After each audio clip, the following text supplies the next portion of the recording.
Hello dear students.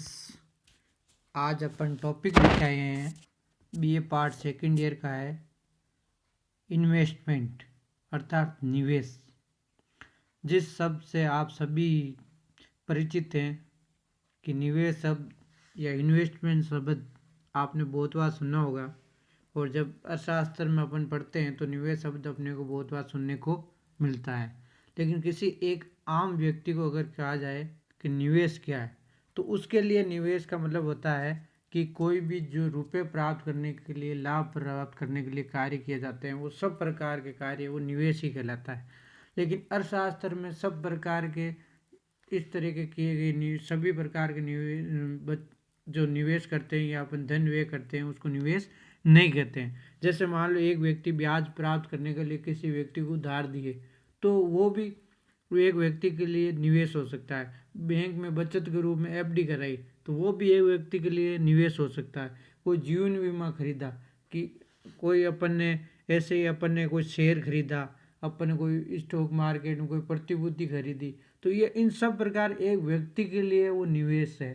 लेकिन अर्थशास्त्र में इसे निवेश नहीं कहा जाता। केन्ज ने इस प्रकार के निवेश को वित्तीय निवेश कहा। यानी इससे एक व्यक्ति के तो आय में वृद्धि हो सकती है, व्यक्ति के लिए निवेश हो सकता है, लेकिन संपूर्ण अर्थव्यवस्था की दृष्टि से वो कोई भी निवेश नहीं है, क्योंकि उससे अर्थव्यवस्था के उत्पादन में भी कोई वृद्धि नहीं होती है और ना ही नई आय का कोई सर्जन होता है। जबकि निवेश का मतलब ये होता है कि निवेश करने से अर्थव्यवस्था की उत्पादन क्षमता बढ़नी चाहिए, पूंजी स्टॉक बढ़ना चाहिए। तो इस प्रकार की जो चीज़ें होती है तभी उसे निवेश कहा जाता है। तो अगर अपन इसको निवेश, जो अर्थशास्त्र में अपन जिसको विनियोग भी कहा जाता है, निवेश को विनियोग भी कहा जाता है और इन्वेस्टमेंट भी कहा जाता है। इंग्लिश में इन्वेस्टमेंट, हिंदी में निवेश या विनियोग कहा जाता है।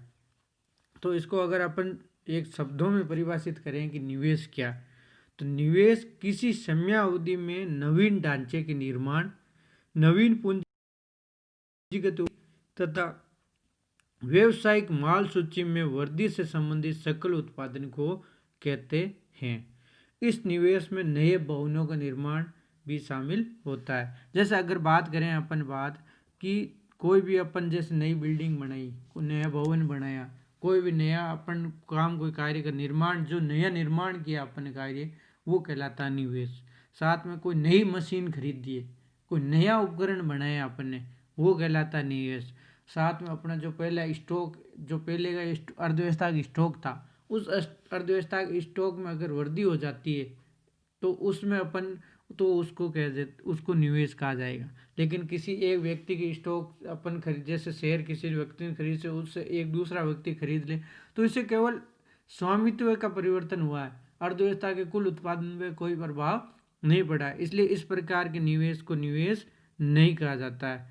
और जिस अपन निवेश के बारे में बात करें, वो निवेश अगर सकल निवेश है तो सकल निवेश दो भागों से मिलकर बना होता है। यानी एक अपन ने कोई भी अर्थव्यवस्था में, जैसे कंपनी ने अपना निवेश किया, तो उस कंपनी में निवेश करती है, तो वो कुल जो निवेश होता है वो दो भागों से मिलकर बनता है।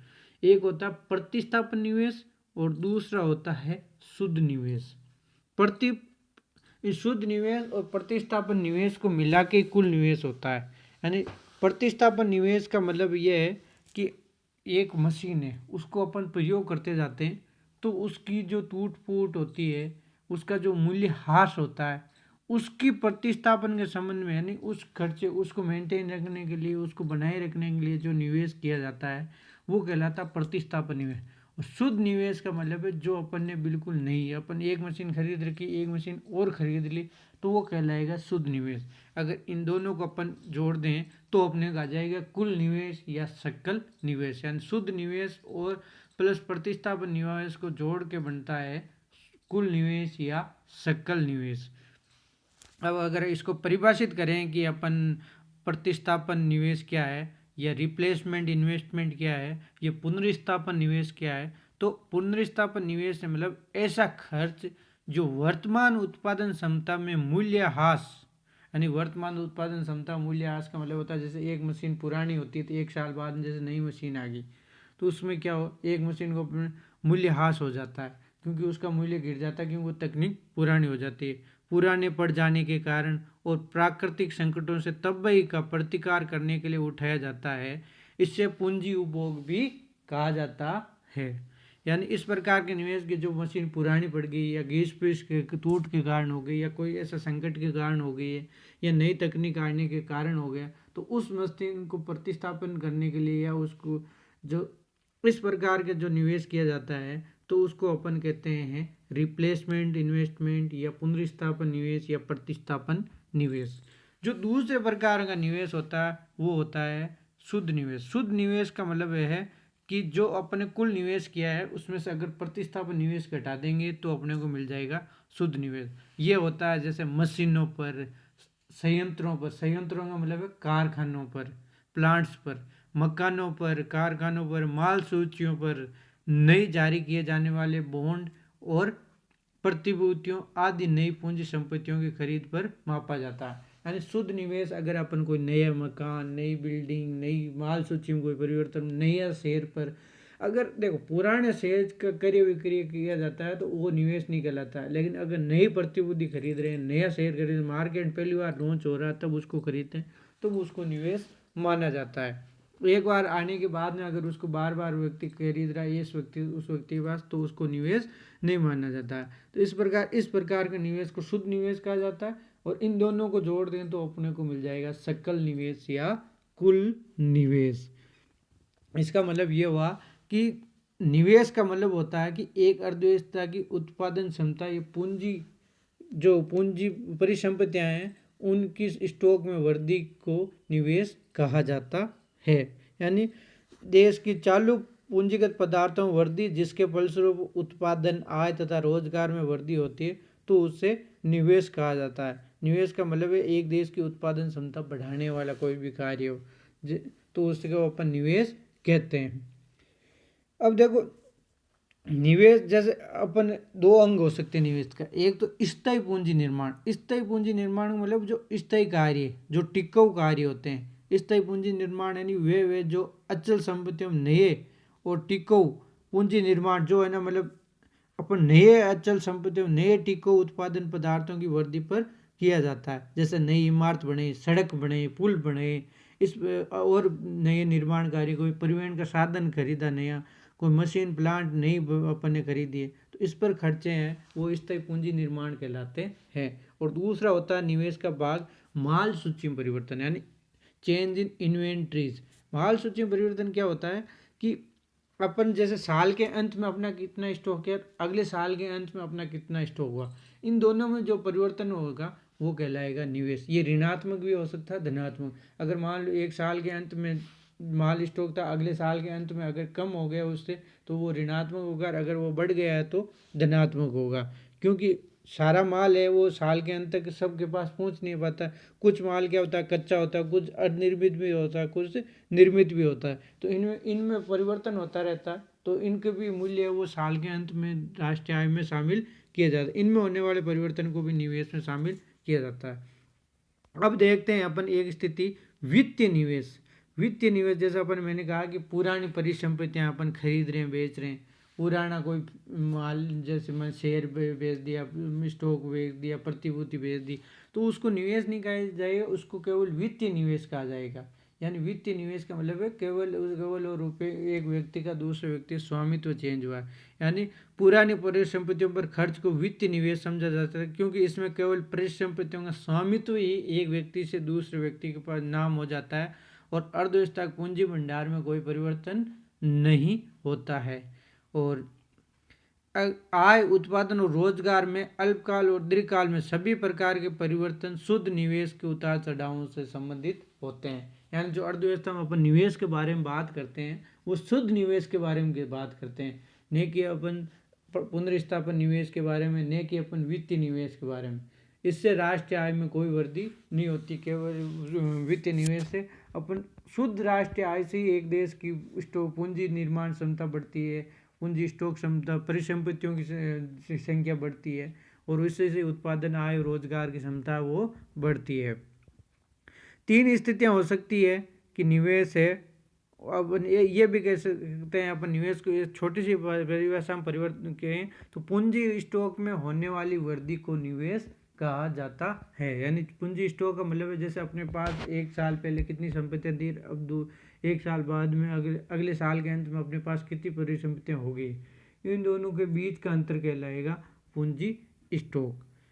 3 कंडीशन हो सकती है अपन निवेश की स्थितियों में। जब एक तो ये स्थिति हो सकती है कि अपना शुद्ध निवेश कुल निवेश है और जो पुनर्स्थापित निवेश है, अगर ये दोनों बराबर हैं तो शुद्ध निवेश उस स्थिति में शून्य होगा, और इस स्थिति में देश के पूंजी स्टॉक में कोई भी परिवर्तन नहीं होगा, क्योंकि पूंजी स्टॉक है वो स्थिर रहेगा, जिसका तात्पर्य अर्थव्यवस्था में उत्पादन क्षमता में कोई वृद्धि नहीं है। दूसरी स्थिति ये हो सकती है कि सकल निवेश है वो पुनर्स्थापन निवेश से ज़्यादा हो। जब सकल निवेश पुनर्स्थापन निवेश से ज़्यादा होगा तो ऐसी अर्थव्यवस्था में देश की पूंजी स्टॉक क्षमता में वृद्धि होगी, और इसका तात्पर्य अर्थव्यवस्था के उत्पादन क्षमता में वृद्धि हुई है। और अगर तीसरी स्थिति ये हो सकती है कि सकल निवेश है वो पुनर्स्थापन निवेश से ही कम हो। इस स्थिति में शुद्ध निवेश है वो ऋणात्मक हो जाएगा। यानी ऐसी स्थिति में अर्थव्यवस्था में जो मतलब जितना पुनर्स्थापन निवेश चाहिए उतना ही निवेश नहीं हो रहा है,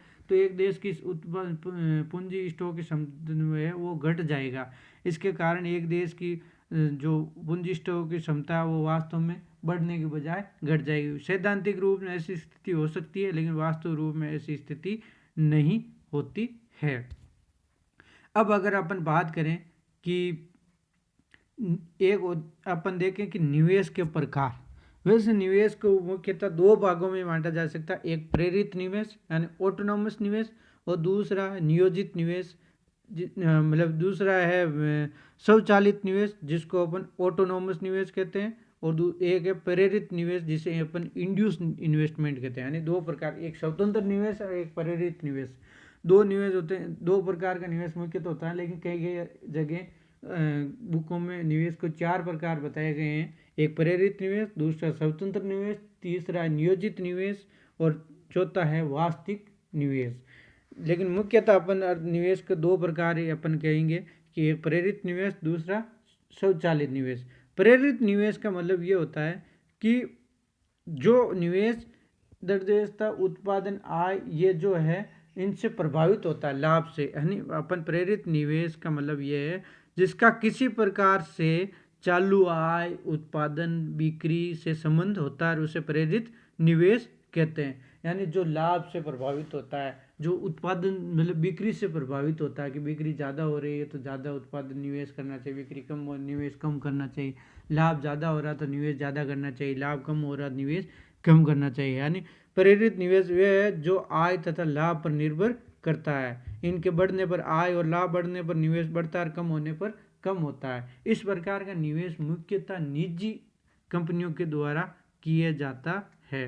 यानी ये अधिकतर निवेश है वो लाभ के परिणाम से किया जाता है। इसमें व्यवसायिक क्रियाओं के चक्रीय परिवर्तन के साथ उतार चढ़ाव आते रहते हैं। दूसरा बात करते हैं अपन स्वतंत्र निवेश, ऑटोनोमस इन्वेस्टमेंट। ऑटोनोमस इन्वेस्टमेंट है वो वह होता है जो आय या लाभ के स्थान पर नए आविष्कार, नई तकनीक आदि पर निर्भर करता है, और जो आय तथा लाभ से प्रभावित नहीं होता है। यानी ये व्यापारी फर्म की आय, उत्पादन, लाभ अथवा बिक्री के स्तर से स्वतंत्र होता है। ऐसा कोई भी निवेश कौन करता है, मुख्यतः कोई व्यक्ति तो नहीं करेगा कि वो लाभ से प्रभावित हो, लाभ अधिक हो रहा तो भी निवेश नहीं करे, या लाभ कम हो रहा तो भी वो निवेश करे। ऐसा सामान्यतः सरकारें करती है, जो स्थानीय भी हो सकती है और केंद्रीय भी हो सकती है और राज्य सरकार होती है, उनके द्वारा किया जाता है। और ये सामान्यतः जन कल्याण के उद्देश्य से किया जाता है कि लाभ नहीं होने की स्थिति में भी निवेश किया जाता है, लाभ बढ़ने की स्थिति में भी पहले की जितने रखते हैं और कम होने की स्थिति में भी रखते हैं, क्योंकि ये सामान्यतः जन कल्याण के उद्देश्य से किया जाता है और अधिकतर ये सरकार। अब मैं बात और कर रहा हूँ जो 2 और प्रकार के बताते हैं निवेश, एक नियोजित, दूसरा वास्तविक निवेश। नियोजित निवेश का मतलब वो निवेश होता है जो किसी निश्चित समय में उद्यमियों की इच्छा रहती है कि इस साल तक अपन इतना निवेश कर लेंगे, यानी पहले प्लान होता है कि अपन कितना कर लेंगे, वो कहलाता है नियोजित निवेश, जिसको अपन प्रत्याशित निवेश भी कहते हैं कि इतना होने की संभावना है, वो कहलाता है नियोजित निवेश या प्रत्याशित निवेश। और दूसरा है वास्तविक निवेश। वास्तविक निवेश का मतलब है कि वास्तव में अपन ने कितना किया है, यानी एक निश्चित समय अवधि में वास्तविक जो जितना अपन वास्तव में निवेश करते हैं वो कहलाता है वास्तविक निवेश। यानी वास्तव में अपन एक साल के अंत में अपन ने कितना निवेश किया है वो कहलाएगा वास्तविक निवेश। और एक साल के स्टार्ट में अपन सोचते हैं कि कितना अपन करेंगे वो कहलाएगा प्रत्याशित निवेश। जैसे इस साल अपन सोचते हैं कि कितना रुपए अपन शेयर मार्केट लगाएं या कितना रुपए अपन इसमें निवेश करें, किस कंपनी में कितना करें, या कंपनी कोई मालिक सोचे कि कितना करेंगे और वास्तव में साल के अंत में कितना किया। तो वास्तव में जो करेंगे अंत में साल के वो कहलाएगा वास्तविक निवेश, और साल के पहले अपन जो सोचेंगे वो कहलाएगा प्रत्याशित या नियोजित निवेश। निवेश के दो मुख्य निर्धारक तत्व हैं, एक है शुद्ध लाभ की संभावित दर, दूसरे ब्याज की दर। यानी एक निवेश के दो मुख्य निर्धारक तत्व मतलब ये है कि निवेश इस बात पर निर्भर करता है कि अपने को शुद्ध लाभ कितना होने वाला है निवेश करने से, और दूसरा है ब्याज की दर। ब्याज की दर का मतलब ये है कि एक व्यक्ति अगर उसको निवेश करता है तो वो उधार लेता है, या अगर उस व्यक्ति को अगर उस में निवेश नहीं करता तो वो कहीं पर किसी व्यक्ति को उधार दे सकता था। तो उससे अपने उसको अगर किसी व्यक्ति उधार लेकर रुपये लगाता है तो उसका मतलब उसको ब्याज देना पड़ता है। तो उस ब्याज की और उससे होने वाले और उस निवेश से उसको होने वाले लाभ की वो तुलना करता है। अगर लाभ की अगर ज़्यादा और ब्याज कम है तो व्यक्ति निवेश करेगा। अगर लाभ और ब्याज बचत दोनों बराबर मतलब ब्याज की दर और लाभ दोनों बराबर हैं तो व्यक्ति सोचेगा करूं या नहीं करूं। और तीसरी स्थिति ये होगी कि अगर मान लो ब्याज ज़्यादा देना पड़ रहा है, लाभ कम हो रहा है, तो व्यक्ति निवेश नहीं करेगा। यानी निवेश करते समय व्यक्ति है लाभ की दर और ब्याज बीच में तुलना करता है, और जब वह निवेश के लाभ की दर ज़्यादा होती है तो वो निवेश करता है, जबकि लाभ की दर कम होती है ब्याज दर तो वो निवेश नहीं करता है। तो थैंक यू वेरी मच।